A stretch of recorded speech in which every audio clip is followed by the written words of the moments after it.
allez contrôler votre implant. Allez contrôler une fois par mois votre médecin pour savoir s'il est toujours à la même place. Que ce soit mis il y a 4 mois, il y a 3 mois, il y a 1 an, il y a 2 ans. Le médecin généraliste de Sabrina lui pose sous la peau du bras un implant contraceptif comme celui-ci.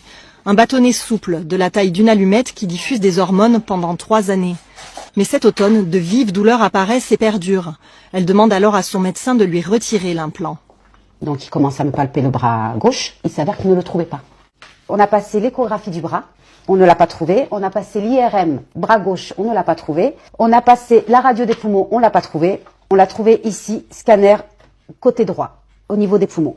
Son implant a donc migré pour venir se loger entre une artère et le poumon droit, pouvant à tout moment provoquer un œdème pulmonaire. C'est une crainte tous les jours, le moindre mouvement.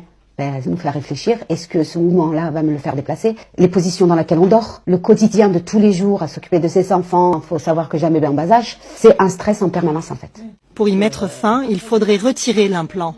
Mais l'opération est risquée, elle doit se faire à Paris et nécessite surtout 6 mois de rééducation. Sabrina nous affirme que le laboratoire fabriquant l'implant lui a proposé de prendre en charge le coût de cette opération en échange de son silence.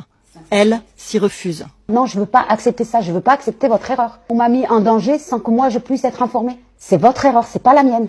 Sa colère va prendre la forme d'une action en justice contre le laboratoire et son médecin. Si elle témoigne aujourd'hui, c'est pour alerter les femmes porteuses de cet implant. Elles sont 200 000 en France. La NSM a lancé ce vendredi une nouvelle alerte et recommande plus d'informations pour les professionnels de santé et pour les patientes.